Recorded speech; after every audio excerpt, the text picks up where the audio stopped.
Amis Coco, c'est Joyuko. J'espère que vous allez bien et que votre semaine se passe bien. Quant à moi, je suis avec Lionel Caderini. Bonjour. Voilà, Lionel dont je vous ai parlé, vous vous souvenez, en février, dans une vidéo où on parlait du rêve. Et donc voilà, je suis à côté de Lionel et c'est pour l'occasion de l'AZ Express ici à Lyon où l'ambiance est super survoltée. Et donc voilà, j'ai pris Lionel à part pour quelques minutes pour que voilà, qu'il puisse nous parler de voilà, de tout, de rien, de des choses comme ça dont on aime bien sur nos tabous. Donc voilà, je vais laisser Lionel se présenter à vous et parce que moi je le connais un petit peu pour le public de nos tabous. Est-ce que tu peux dire quelques mots sur toi, sur ton école? Alors, qui je suis? Lionel Calderini, j'ai 48 ans. Moi, j'ai un parcours où je viens du monde du sport de haut niveau. J'ai été joueur de tennis. Ensuite, j'ai surtout entraîné des joueurs vers le haut niveau. Puis après, d'autres sportifs en préparation mentale. Et un jour dans ma vie, je suis allé faire exactement la même chose. La performance sportive, mais au niveau de manager et de politique. Ouais. Et à nouveau, là, je remets en place un cycle parce que je suis quelqu'un qui fonctionne sur des cycles. C'est-à-dire que j'expérimente sur le terrain. Après, je transfère ça dans le développement de compétences d'autres, c'est-à-dire que je forme les personnes à ce que je fais. Ouais. Donc aujourd'hui, qu'est-ce que je fais? Je suis allé sur le terrain avec des managers, des politiques, donc des sportifs de haut niveau, et aujourd'hui, je suis directeur général de l'école de coaching francophone et je forme les nouveaux coachs que j'appelle les coachs de troisième génération à accompagner les personnes un petit peu différemment en vue que ces personnes-là puissent réaliser leurs objectifs. D'accord, ok. Mais est-ce que pour le public de Nos Tabous, tu peux nous parler un peu du coaching, en quelques mots? Comment est-ce que tu le perçois, toi, le coaching? Alors, le coaching, c'est un mot qu'on voit un petit peu dans tous les sens. Ouais. Parce que des coachs, aujourd'hui, c'est pas pour dénigrer, mais le mot coaching est un peu mis à toutes les sauces. C'est ça. Je tapais coaching sur Google, vous n'êtes pas sorti de l'auberge. C'est ça, les coachs en placard, les coachs sportifs, les coachs. C'est pour ça qu'on profite de l'occasion qu'on ait un coach, un vrai coach, pour qu'il nous explique ce que c'est que le coaching. Le coaching, c'est un métier, c'est un métier sur lequel on est formé. Ouais. D'accord. Ouais. C'est un métier où on accompagne les personnes à développer leurs compétences ou à développer un projet, à arriver à un résultat. Ouais. C'est surtout un métier pour lequel on est payé. Ouais, voilà. Il y a deux façons. C'est soit j'utilise les outils du coaching dans le cadre d'un autre métier, mais je suis pas coach. Soit je suis payé pour être coach, mais c'est pas tout à fait la même chose. C'est comme le permis de conduire. Il y a plein de gens qui ont un permis de conduire, mais il y en a d'autres qui sont payés pour conduire. Oui, voilà. Donc le coaching, c'est une posture, c'est une humilité, c'est des outils, c'est un état d'esprit, c'est une façon d'analyser. C'est un vrai métier et j'honore les personnes qui se forment à ce métier-là parce que c'est une vraie responsabilité d'accompagner des personnes, c'est un vrai engagement et il faut le faire correctement, quoi. D'accord, ok. Et est-ce que malgré les outils, parce qu'on vient un petit peu ici à la Z pour trouver les outils et avoir des bases justement pour pouvoir évoluer là-dedans, est-ce qu'on peut s'improviser, coach? Qu'est-ce qui va faire que on va le ressentir? Je pense que le coach, il faut avoir une certaine sensibilité parce que le coaching, les métiers d'accompagnement, on va dire, on va sortir avec le mot coaching, on va dire les métiers d'accompagnement. Ouais, c'est mieux. Il faut une certaine sensibilité, il faut un certain état d'esprit. C'est des métiers où c'est des métiers de service, c'est pas des métiers de toute puissance où on dit aux autres ce qu'ils ont à faire. Ça, c'est le consulting. Les métiers d'accompagnement, c'est qu'on est là pour accompagner les personnes. Donc, ça se fait dans une posture. Il faut une certaine sensibilité, une certaine observation, écoute. Mais c'est des choses qui se travaillent. Je crois que, en fait, le truc le plus important au départ, c'est d'avoir envie de donner aux autres. C'est un métier de service pour faire ces métiers-là, quoi. L'envie de donner, c'est faire don de soi. Ouais. C'est ça. C'est se mettre au service avec tout son potentiel. Alors après, il y a des coachs qui ont juste le questionnement, il y en a d'autres qui utilisent aussi, en plus de toute la posture du questionnement, qui utilisent la PNL, d'autres qui utilisent l'analyse transactionnelle, d'autres l'énéagramme, d'autres la thérapie, tout ça, c'est tous ces métiers d'accompagnement. Moi, j'utilise aussi des vidéos, des photos, des schémas pour expliquer à la personne ce qu'elle est en train de vivre. Donc c'est tout son style qu'on doit faire parce que la personne, elle vient pas acheter du coaching, elle vient pas acheter de l'accompagnement, elle vient travailler avec une personne et avec l'ensemble de son potentiel. Donc dans ces métiers d'accompagnement, c'est un ensemble de potentiel qu'on met au service d'une autre personne qui devient pendant cet instant-là la personne la plus importante. au monde. D'accord. C'est elle qui est mise en lumière. Bien On la sûr. met en avant. Mm. Ok. Et là, j'ai observé, enfin, d'après tout ce qui est ressorti, là, c'est pas fini, hein, on a encore toute la journée. J'ai observé que la plupart des intervenants parlaient d'expérience, en fait.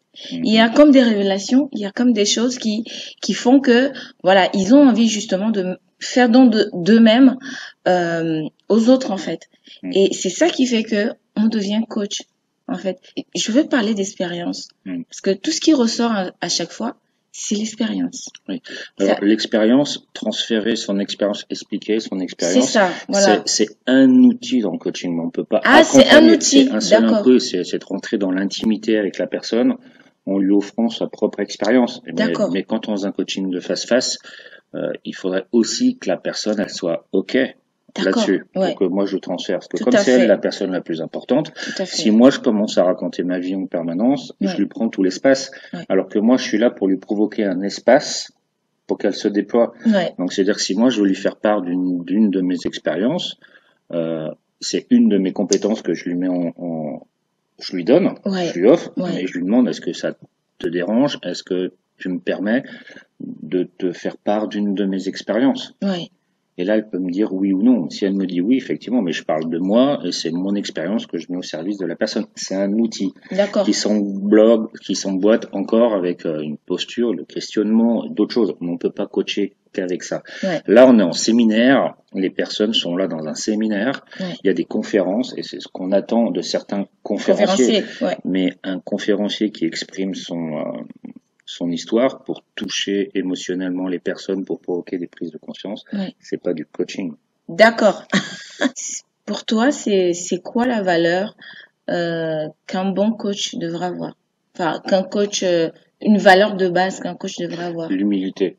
Ah, d'accord. L'humilité, la posture basse et surtout pas l'inverse, la toute-puissance. C'est-à-dire que l'humilité permet à un coach d'avoir une posture de bienveillance, mais plus importante. C'est-à-dire que moi, je dois prendre en considération la personne, mais pas de la prendre en charge. D'accord. Que si je la prends en charge, je ne travaille pas à sa responsabilité et à son autonomie. Ouais. Donc, je dois prendre en compte sa problématique. Je dois être dans l'humilité pour me mettre à son service, mais il y a encore plus fort pour moi, c'est qu'une fois que j'ai mis en place tout ce système-là, il y a une valeur qui est super importante pour moi et je forme les coachs là-dessus, c'est de ne travailler qu'à son inutilité en tant que coach. C'est-à-dire que si moi je t'accompagne, en arrière-plan, une valeur importante pour moi, c'est que je devienne inutile pour toi le plus vite possible. Parce que si j'ai réussi ça, tu t'es responsabilisé et t'as pris ton autonomie. Et je travaille à ton indépendance plutôt qu'à créer une dépendance entre nous.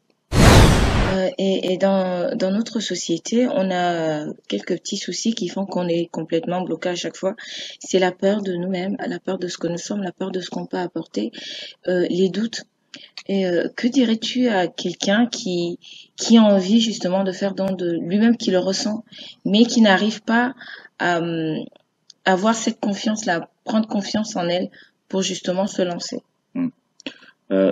Alors le doute c'est un peu particulier, c'est un schéma état interne un peu particulier, parce qu'on peut le prendre de deux façons différentes. Soit le doute il nous permet d'arrêter, on doute et quand on se met à douter, on est capable en tant qu'être humain de trouver plein de choses autour de nous qui valident le fait qu'on doute. Si voilà. Maintenant, si je doute de quelque chose, c'est que cette chose-là, ou mon projet, ou la personne, ou tout ça, est importante pour moi. Sinon, c'est que je m'en doute. J'ai pas la peine de douter, c'est que je m'en fous. Donc, qu'on soit en couple, ou qu'on soit sur un projet, ou sur une posture pour accompagner les personnes, c'est que si je doute, c'est que c'est important pour moi. D'accord. Donc, on peut aussi ce doute-là le mettre dans ce sens-là, et se dire, si c'est si important pour moi, et le doute amène ce message-là, c'est comment je peux révéler ce qui est important pour moi. Après, si je reviens sur le doute, parce que j'ai peur de briller, j'ai peur d'accompagner, c'est un discours qui est faussé. Souviens-toi, tu étais là au film hier. Faut arrêter avec ça. Le doute et ne pas s'autoriser à briller, pour moi, de mes convictions, c'est de l'égoïsme pur. Carrément. D'accord. Oui. D'accord. Parce que garder pour moi mon potentiel, mon envie, mes importants, c'est c'est ça. de l'égoïsme, ne pas s'autoriser à le faire. C'est-à-dire que d'autres personnes pourraient en profiter, mais égoïstement par mes peurs, je le fais pas. Ouais, Donc finalement, m'autoriser à utiliser mon potentiel, soit d'accompagner, soit de former, enfin dans n'importe quelle discipline, et m'autoriser moi à prendre ma place et à briller, ben c'est pas de l'égoïsme, c'est du don. ouais. C'est C'est du que je don. m'autorise à donner à l'autre, parce que inconsciemment je deviens un vrai leader, parce que je donne la permission à l'autre de faire exactement la même chose. C'est ça. Donc si moi j'accompagne quelqu'un et que je m'autorise pas à être dans mon plein potentiel, Ouais, égoïstement parce que je le garde pour moi ou que j'ose pas, machin, mon client il va faire exactement la même chose. ouais, tout à fait.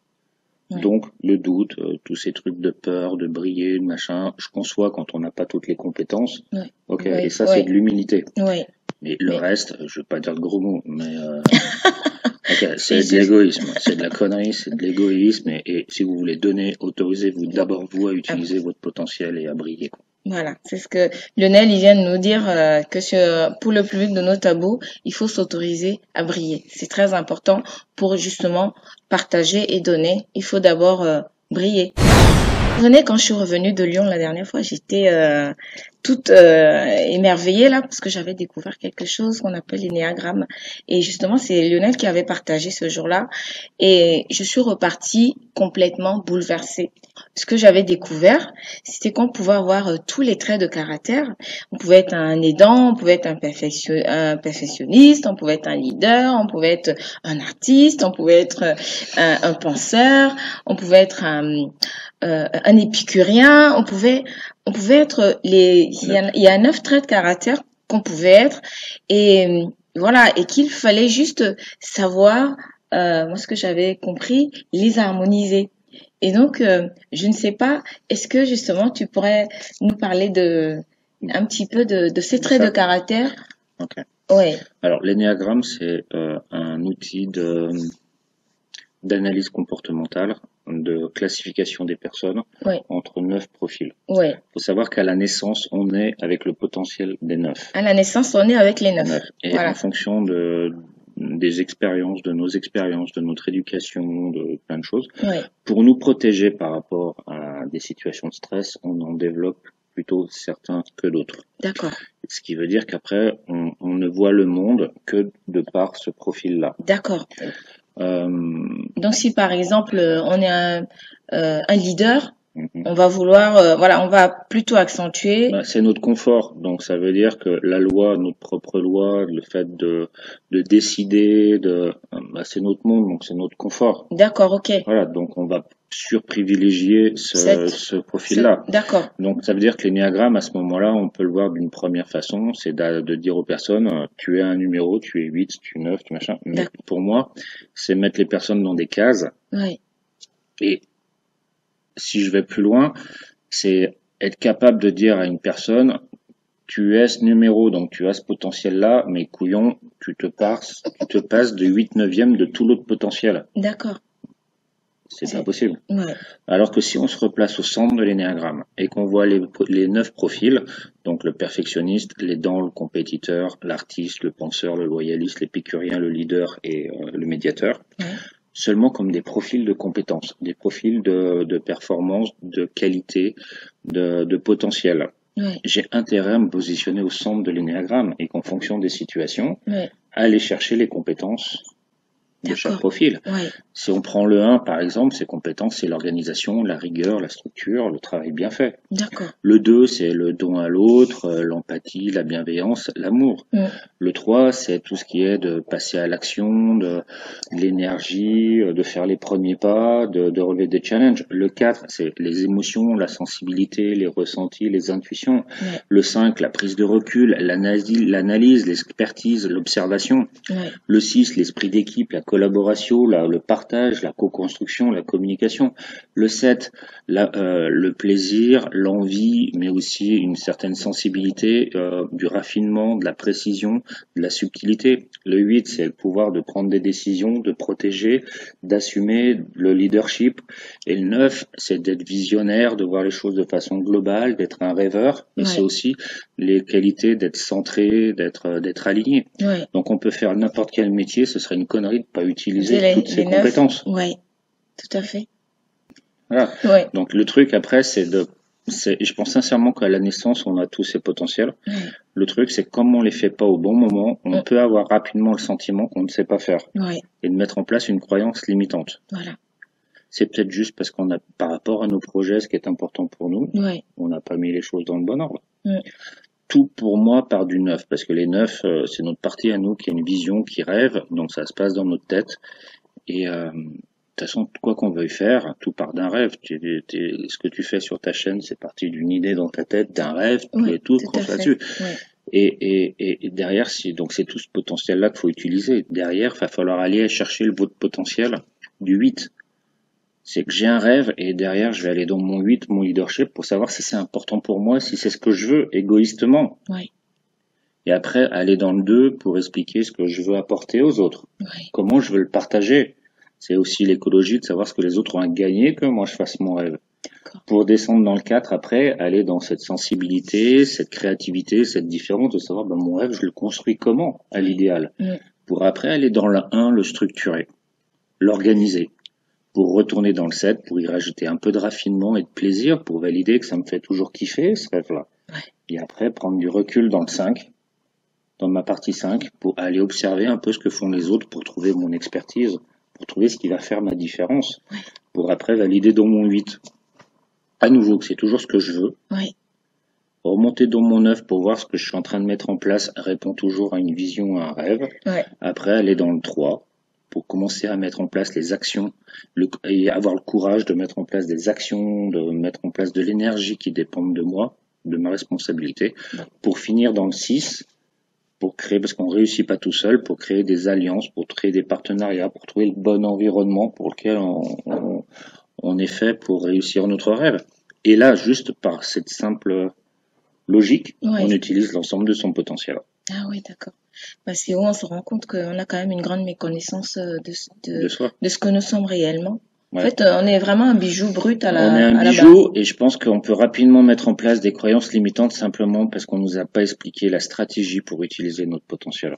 D'accord, ok. Je te remercie pour toutes ces explications parce que je crois que ça va aider pas mal de personnes qui m'ont posé des questions là-dessus. Parce que du coup, j'ai expliqué, mais bon, c'était avec mes mots. Et puis moi, je suis plutôt du côté plus émotion. Et donc, c'est bien d'expliquer avec les mots qui vont avec. Donc, et puis, si vous avez besoin d'en savoir plus, il faut aller sur le site de Lionel aussi. Il faut aller sur École de coaching francophone. D'accord. On peut me joindre. Et voilà. Et puis, si tu as des fans, des questions, tout ça, n'oublie pas que ce que j'ai dit tout à l'heure, c'est pose tes questions et moi je ferai des vidéos pour y répondre. D'accord, ok. Voilà. Parce que je crois que c'est la base de tout en fait. Tout part de là, de cette méconnaissance de qui nous sommes vraiment. Puis si on sait qui on est, je crois que on pourra plus s'ouvrir, plus donner, plus partager et surtout être nous-mêmes. Voilà. Et donc voilà, ici sur nos tabous, on cultive quelque chose qui est très important, c'est le bonheur. Donc là, vu qu'on t'a sous la main, on va t'expliquer une petite information là-dessus. Dis-nous, c'est quoi le bonheur pour toi? Le bonheur, je crois que le premier bonheur, c'est de vivre avec les gens qu'on aime et de faire ce qu'on aime dans la vie. C'est d'être entouré par les gens qu'on aime, ses proches. Après, dans un deuxième cercle, c'est d'être entouré avec les personnes avec qui on veut être en interaction. Après, avec celles avec qui on veut travailler. Mais surtout, l'axe central, c'est aussi de faire ce qu'on a envie de faire dans la vie. Mais pour faire ça, le vrai bonheur, ça passe quand même d'abord par s'aimer soi-même. S'aimer soi-même, tout simplement. Et être bien entouré. Moi aussi, je suis d'accord avec ça. Merci. Allez, je te remercie beaucoup pour ta disponibilité. Et puis voilà, comme je vous ai dit la dernière fois, que personne ne vous dise jamais que votre rêve est trop grand. Donc croyez en vous et surtout autorisez-vous à briller. Tu es d'accord avec moi? Merci pour ce que tu fais, pour ce que tu apportes, pour qui tu es et pour ta confiance. Merci. Merci. Allez, on vous dit au revoir et à très bientôt sur nos tabous. Bisous, bisous. Prenez soin de vous.